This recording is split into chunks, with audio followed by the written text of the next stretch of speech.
الفت میں تو منزل کی ہوس کیسی، یہاں تو عین منزل ہے تھکن سے چور ہو جانا۔ الحمدللہ رب العالمین والصلاة والسلام علی سید المرسلین وعلی آلہ واصحابہ اجمعین۔ اعوذ باللہ من الشیطان الرجیم، بسم اللہ الرحمن الرحیم۔ لا اقسم بهذا البلد وانت حل بهذا البلد ووالد وما ولد لقد خلقنا الانسان في كبد۔ صدق اللہ العظیم۔ معزز سامعین کرام اور پردہ نشین خواتین، گزشتہ پیر کو منگل کو آپ حضرات کے سامنے اس سورت کی ابتدائی کچھ باتیں عرض کی تھی، جس کے اندر اس سورت کی پہلی آیت کریمہ میں جو لفظ بلد ہے اس سے شہر مکہ مراد ہے۔ اس سے عنوان پر شہر مکہ کے عنوان پر کچھ باتیں عرض کی تھی۔ آج کی اس مجلس کے اندر اس پوری سورت میں کیا خلاصہ ہے اور اس کے بعد جو آیات کریمہ تلاوت کی گئی ہے، ان آیات کی مختصر تشریح پیش کروں گا۔ اللہ تبارک و تعالی مجھے حق بات کہنے کی توفیق عطا فرمائے اور ہم تمام کو اس پر عمل کرنے کی توفیق عطا فرمائے۔ گزشتہ سورت کے اندر اللہ تبارک و تعالی نے لوگوں کو دو کام کرنے کا حکم دیا تھا۔ ان میں سے ایک کام یہ تھا کہ یتیموں کی عزت کرنا، اور دوسرا کام یہ تھا کہ عام حالات کے اندر مسکینوں کو کھانا کھلانا، غریبوں کو کھانا کھلانا۔ یہ دو کام آسان، اور اس صورت کے اندر اللہ تبارک و تعالیٰ نے اور دو کاموں کا حکم دیا ہے۔ ان میں سے ایک کام یہ ہے کہ غلام کا آزاد کرنا، اور دوسرا کام یہ ہے کہ بھوک مری کی حالت کے اندر، یعنی بھوک مری میں غریبوں کو کھانا کھلانا۔ یہ دو کام پہلے کے مقابلے میں مشکل ہے، لیکن اس سورت کی ابتدا ہی اللہ تبارک و تعالیٰ نے اس انداز میں فرمائی ہے کہ لَقَدْ خَلَقْنَا الْإِنسَانَ فِي كَبَدٍ، کہ ہم نے انسان کو مشقت میں پیدا کیا ہے۔ تو جب اس کو مشقت کے اندر ہی پیدا کیا ہے تو کچھ اور مشقت اٹھا کر اس مشکل کام کو انجام دیا، لیکن شرط یہ لگائی کہ ان کاموں کے کرنے کے اندر ایمان شرط ہے، کیونکہ بغیر ایمان کے اگر انسان کوئی عمل کرتا ہے تو وہ دانے بغیر کی مونگ پھلی کی طرح ہے، تو اس کی کوئی حیثیت ہوتی نہیں۔ دوسرا مضمون اللہ تبارک و تعالیٰ نے یہ فرمایا ہے کہ مشرکان مکہ جو جس جگہ پر مال خرچ کرنا چاہیے اس جگہ پر یہ لوگ مال خرچ کرتے نہیں ہیں، اور وہ اسلام کی مخالفت کے اندر مال خرچ کرتے ہیں، اور اس مال خرچ کرنے پر یہ لوگ فخر کرتے ہیں اور اس میں اتراتے ہیں۔ کیا اللہ تبارک و تعالیٰ انہیں نہیں دیکھ رہا ہے؟ ضرور دیکھ رہا ہے۔ جس اللہ نے انسان کو دیکھنے کی اور جس انسان کو سننے کی صلاحیت عطا فرمائی ہے، وہ اللہ اس بات پر قادر ہے اور قدرت رکھتا ہے کہ جو کچھ یہ کر رہے ہیں اس پر پکڑ بھی کر سکتا ہے، اور جو کچھ یہ کر رہے ہیں اسے اللہ تبارک و تعالیٰ دیکھ بھی رہا ہے۔ آخر کے اندر اللہ تبارک و تعالیٰ نے انسان کو جو صلاحیتیں دی ہے، کہ ہم نے انسان کے اندر صلاحیتیں رکھی ہے اور اس صلاحیتوں کی وجہ سے ہم نے دو راہیں بھی دکھا دیے کہ یہ خیر کی راہ ہے، یہ شر کی راہ ہے۔ اب انسان کو چاہیے کہ مشقت کو برداشت کر کر جو اچھی راہ ہے اس کو اختیار کرے۔ ایمان والوں کا انجام کیا ہوگا اور مجرمین کا انجام کیا ہوگا، اس پر اللہ تبارک و تعالیٰ نے اس سورت کا اختتام فرمایا۔ اگر انسان محنت کش ہے، کیا ہے بھائی؟ محنت کش ہے، اور اسی طریقے سے انسان جو ہے وہ جس طریقے سے بیل ہوتا ہے اور محنتیں کرتا ہے، مشقتیں اٹھاتا ہے، بس اسی طریقے سے یہ انسان اس دنیا کے اندر چین میں نہیں ہے، یہ بھی محنتیں کر رہا ہے اور مشقتیں اٹھا رہا ہے۔ تو اللہ تبارک و تعالیٰ نے دو قسمیں کھا کر اس عنوان کو بیان فرمایا اور کہا کہ لا اقسم بہذا البلد، میں قسم کھاتا ہوں اس شہر کی۔ اب اس شہر کی جو اللہ تبارک و تعالیٰ نے قسم کھائی ہے، یہ وہ شہر ہے کہ جس شہر کے اندر مشرکین مکہ اپنے باپ کے قاتل کو بھی پاتے تھے تو ان کا خون جوش نہیں مارتا۔ یہ اللہ تبارک و تعالیٰ نے اس شہر کے اندر ایسا امن رکھا اور سکون رکھا، کسی کو جوش نہیں آتا۔ اس طریقے سے وہاں کوئی آدمی گھاس کو کاٹتا نہیں تھا، گھاس بھی امن، جانور بھی امن، یعنی ایک فضا بنی ہوئی تھی امن۔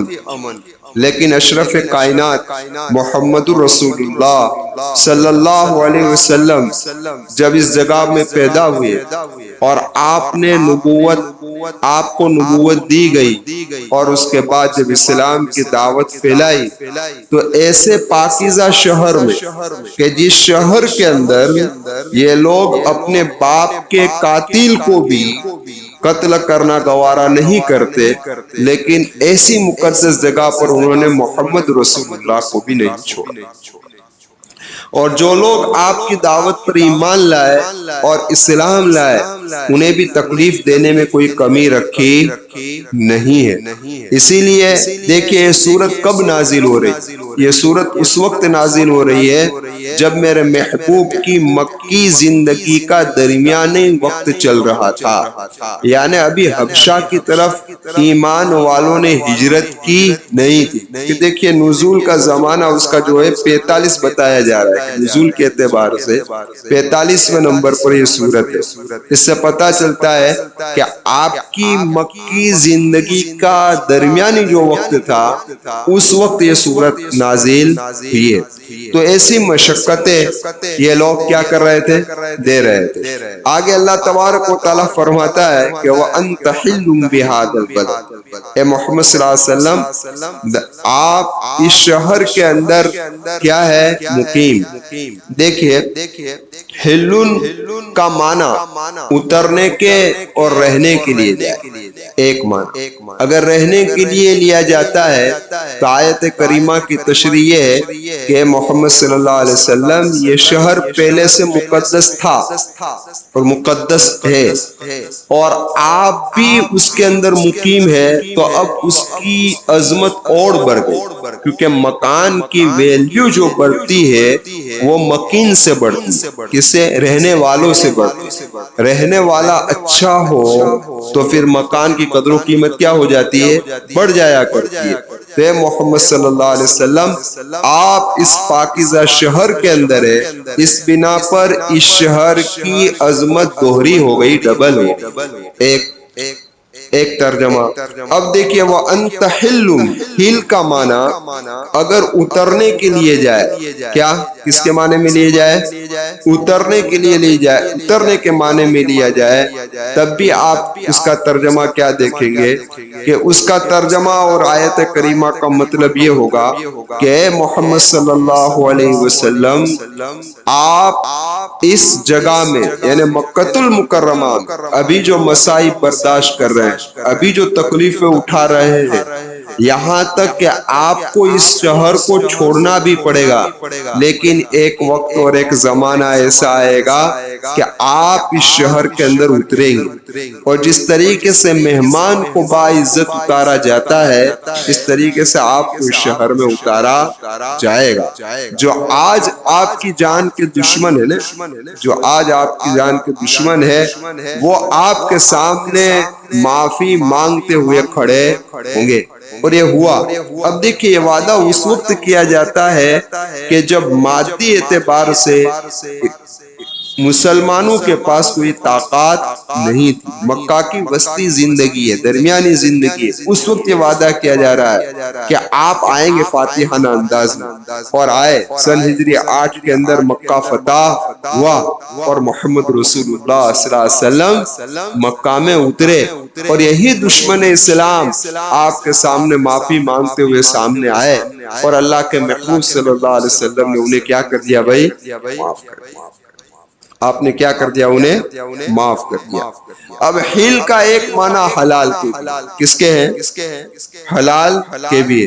تو اگر حل کا ایک معنی حلال لیا جائے تو اس کے پھر دو مطلب ہوں گے۔ ایک مطلب تو یہ ہوگا کہ اے میرے محبوب، ان لوگوں نے آپ کی جان کو حلال سمجھ لیا، یعنی یہ وہ لوگ ہیں کہ جن کا عقیدہ یہ ہے کہ اس حدود حرم کے اندر اور اس پاکیزہ شہر کے اندر وہ لوگ کسی جانور کو قتل نہیں کرتے، کسی جانور تک کو بھی قتل نہیں کرتے، اور یہ لوگ اپنے باپ کے دشمن کو بھی چھوڑ دیتے ہیں، لیکن اے محمد آپ کی جان کو اس لوگوں نے اس طریقے سے حلال جان لیا ہے کہ آپ کو چھوڑنے کے لیے تیار ہے۔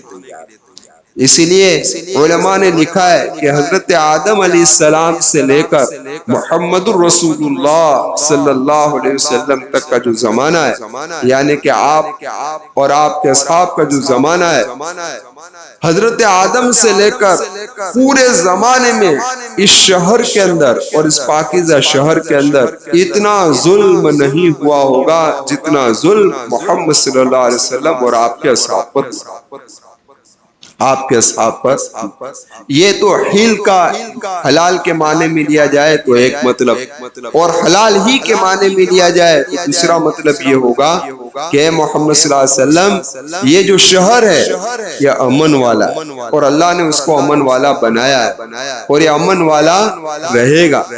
لیکن یہ میرے آقا کی حدیث ہے، کیا حدیث ہے؟ میرے آقا نے فرمایا تھا فتح مکہ ہوا اس دن کہ دیکھو مجھ سے پہلے بھی یہ شہر کسی کے لیے حلال نہیں ہوا، یعنی یہاں قتل و غارت گیری جائز نہیں ہے، اور میرے بعد بھی کسی کے لیے شہر حلال ہوگا نہیں، صرف میرے لیے آج کے دین کے کچھ حصے کے لیے حلال کیا گیا۔ تو یہ حلال کا معنی۔ اب حلال کیا گیا کہ قتل و غارت گیری جائز قرار دی، پھر آپ نے ان مجرمین کو حرم کے اندر سزا دی، بعض کو اللہ کے محبوب صلی اللہ علیہ وسلم نے کعبہ کی دیوار کے سامنے قتل کیا تاکہ اس پاکیزہ شہر کو پاک کر دیا جائے۔ تو وَأَنْتَ حِلٌّ بِهَادَ، کیا بھائی؟ بِهَادَ، کہ آپ اس شہر کے اندر مقیم ہے۔ پھر آپ اللہ تبارک و تعالیٰ نے دوسری قسم کھائی، وَوَالِدٍ وَمَا وَلَدٍ، ماں باپ اور اولاد کی قسم، اس کی قسم کھا رہا ہے ماں باپ، کیونکہ ماں باپ اپنی اولاد کی پرورش کے اندر جو تکلیفیں اٹھاتا ہے اور کوئی اٹھاتا نہیں، پیدا ہونے کی تکلیف، پھر بچپنا میں زندگی گزارتا ہے تو کس طریقے سے اس کو سنبھالتا ہے، پھر اگر کچھ بڑا ہوا تو اس کے پڑھانے کی فکر کہ میرا بچہ پڑھ لے وے، اسکول کی فکر، پھر بچہ کچھ بڑا ہوا تو کیا اس کے شادی کی فکر، اس کو شادی کراؤ، پھر بچے نے شادی کی تو اب اس کے لیے آگے کا مینجمنٹ کیا کرنا، اس کی فکر، یہاں تک کہ باپ قبر کے حوالے جاتا ہے۔ ہو جاتا ہے نا بھائی. یہی ماں باپ فکر لے کر چلتے ہیں یہاں تک کہ بچہ جوان ہوا, کچھ کمانے کے قابل ہوا, تو ماں باپ اس جگہ پر پہنچ گئے کہ وہ قبر کے حوالے ہونے کے قریب ہو گئے. اللہ تبارک و تعالی میرے والدین کی بھی مغفرت فرمائے, اور ہم تمام کے والدین جو اس دنیا سے رخصت ہو چکے ہیں ان کی مغفرت فرمائے, اور جو حیات ہے ان کی عمر میں اللہ عافیت, عزت و صحت کے ساتھ برکتیں عطا فرمائے. تو خیر یہاں اس کی قسم کھائی گئی ووالدین وما ولد. اب اس کا جو ترجمہ ہے کہ جننے والے کی, اور جو جنا اس کی قسم. اب جننے والی کون ہے؟ ماں ہے نا. ہاں جننے والی کون ہے؟ ماں ہے. تو اللہ تبارک و تعالیٰ پھر جننے والے کی قسم, وہ جو جنا اس کی قسم, کیونکہ جننے والے بھی, جننے والی جو ہے وہ بھی مشقت اٹھاتی ہے. کیا مشقت اٹھاتی ہے؟ 9 مہینے پیٹ کے اندر رکھنا کوئی معمولی چیز نہیں, معمولی بات نہیں ہے.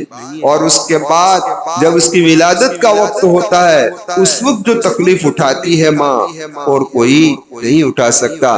کتابوں کے اندر بعض آپ نے دیکھا ہوگا کہ بعض مائیں اپنے بچے کو ولادت, یعنی اپنے بچے کی ولادت ہوئی اور وہ اس دنیا سے رخصت, وہ اس دنیا سے رخصت ہوئی, بچے کو دنیا میں لائی, خود دنیا سے چل بسی.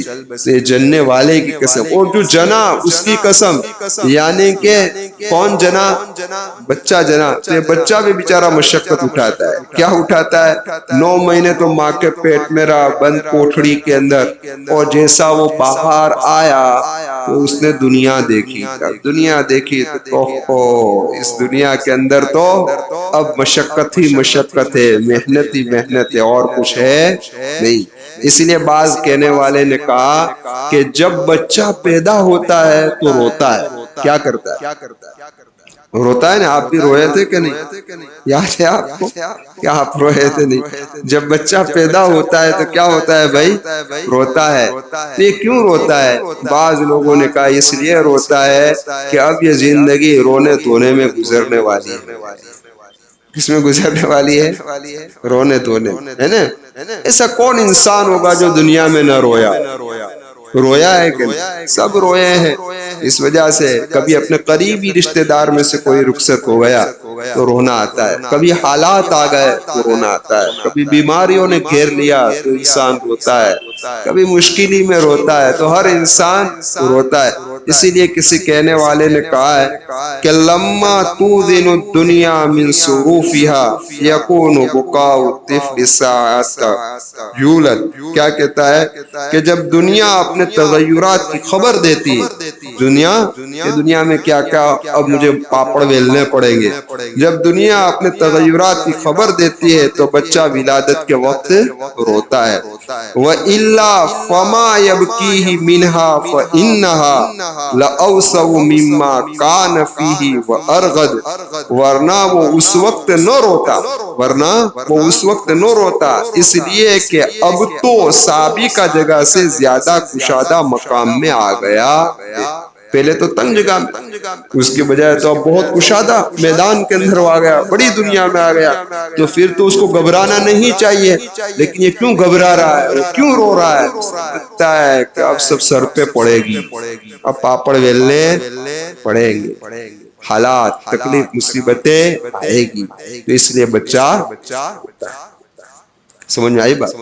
ہاں. اور بعض مفسرین نے کہا کہ یہاں والد سے مراد حضرت آدم علیہ السلام, اور ولد سے مراد اولاد آدم, کہ اللہ تبارک و تعالیٰ نے حضرت آدم کی قسم کھائی, اور حضرت آدم کی کل ہم سب کی یعنی قسم کھائے, کیونکہ حضرت آدم نے بھی مشقتیں اٹھائی ہے, جنت چھوڑی ہے, یہ معمولی چیز تھوڑی ہے, برابر ہے.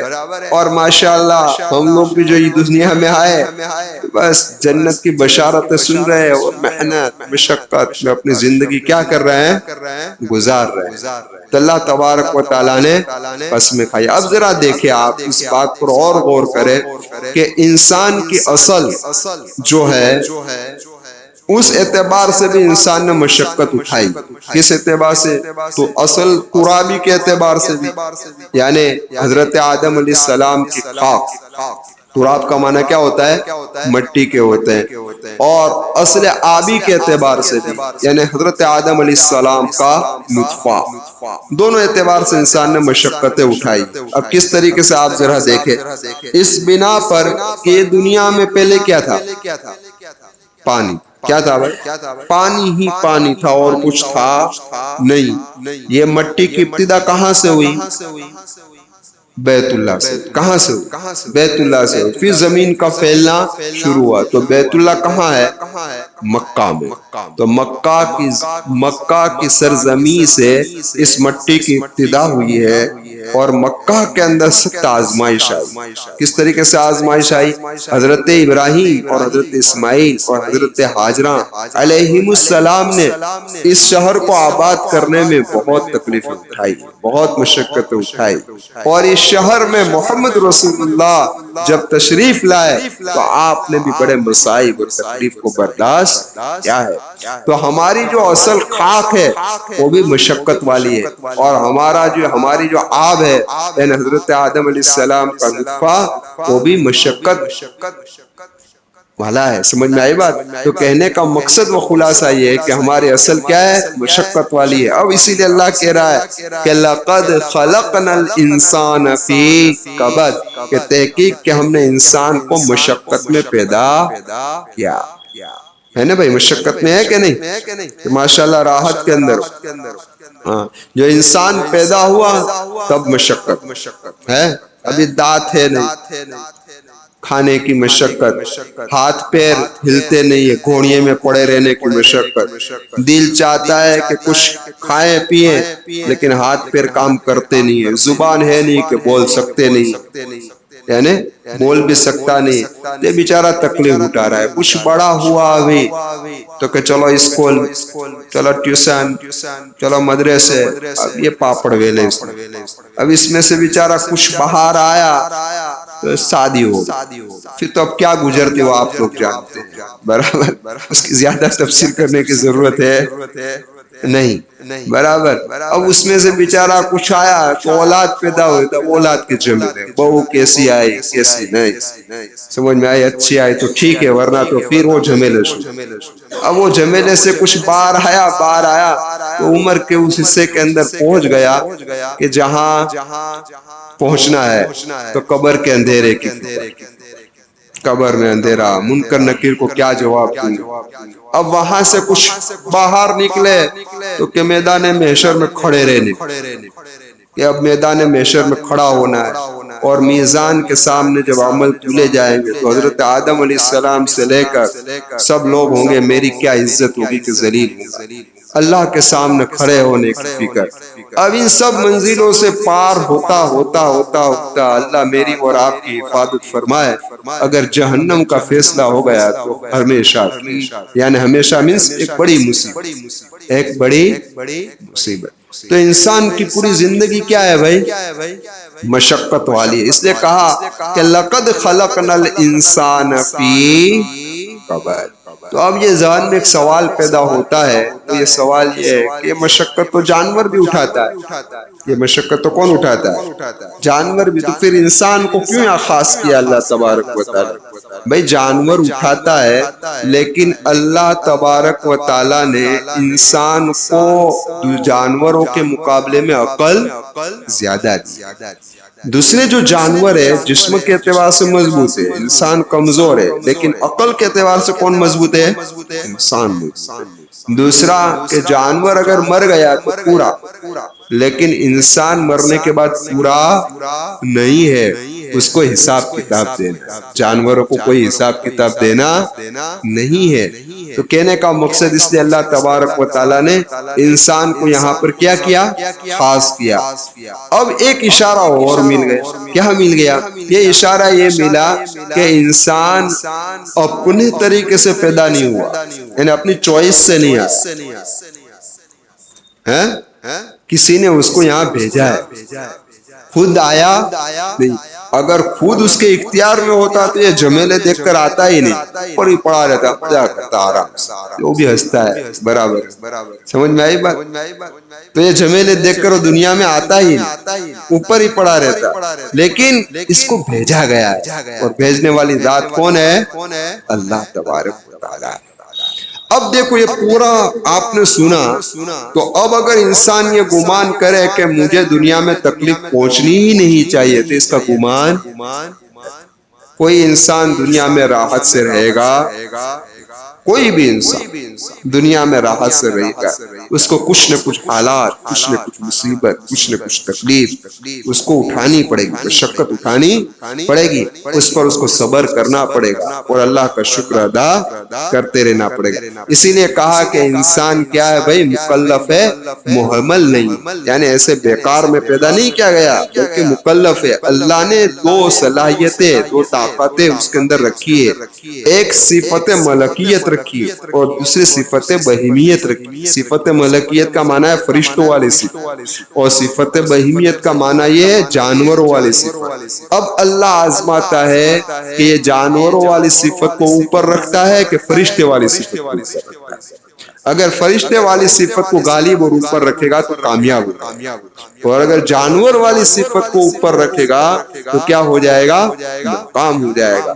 اسی لیے اللہ کہتا ہے اَيَحْسَبُ الْإِنسَانُ أَن يُتْرَكَ سُدًى، کیا انسان نے گمان کر رکھا ہے کہ اس کو چھوڑ دیا جائے گا؟ محمل ہے؟ نہیں، یہ مکلف ہے، اللہ آزماتا ہے۔ اللہ تو حالات تو بھائی کیا ہے؟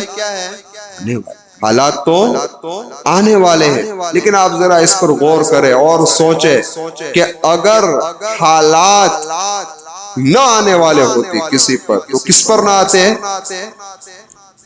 تو کس پر نہ آتے؟ محمد رسول اللہ پر۔ لیکن اللہ کا خلیل حضرت ابراہیم حالات سے گزر ہے نا، اور خود محمد رسول اللہ صلی اللہ علیہ وسلم پر بھی حالات آ رہے ہیں، تکلیفیں آ رہی ہیں، مصیبتیں آ رہی ہیں۔ اس سے پتا چلا کہ انسان چاہے اتنے اونچے مقام پر پہنچ جائے، لیکن حالات تو آئے، حالات تو آئیں گے۔ اگر اونچے مقام پر پہنچنے سے حالات نہ آتے تو محمد رسول اللہ پر نہ آتے، اللہ کے محبوب صلی اللہ علیہ وسلم پر حالات نہ آتے۔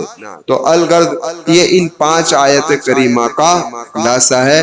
ہم اللہ تبارک و تعالیٰ سے دعا کرتے ہیں اللہ میرے بھی ایمان کی حفاظت فرمائے، آپ کے ایمان کی بھی حفاظت فرمائے۔ اللہ نے اپنے فضل سے ہمیں ایمان عطا فرمایا ہے، اللہ اپنے فضل سے ہمارے ایمان کی حفاظت فرمائے۔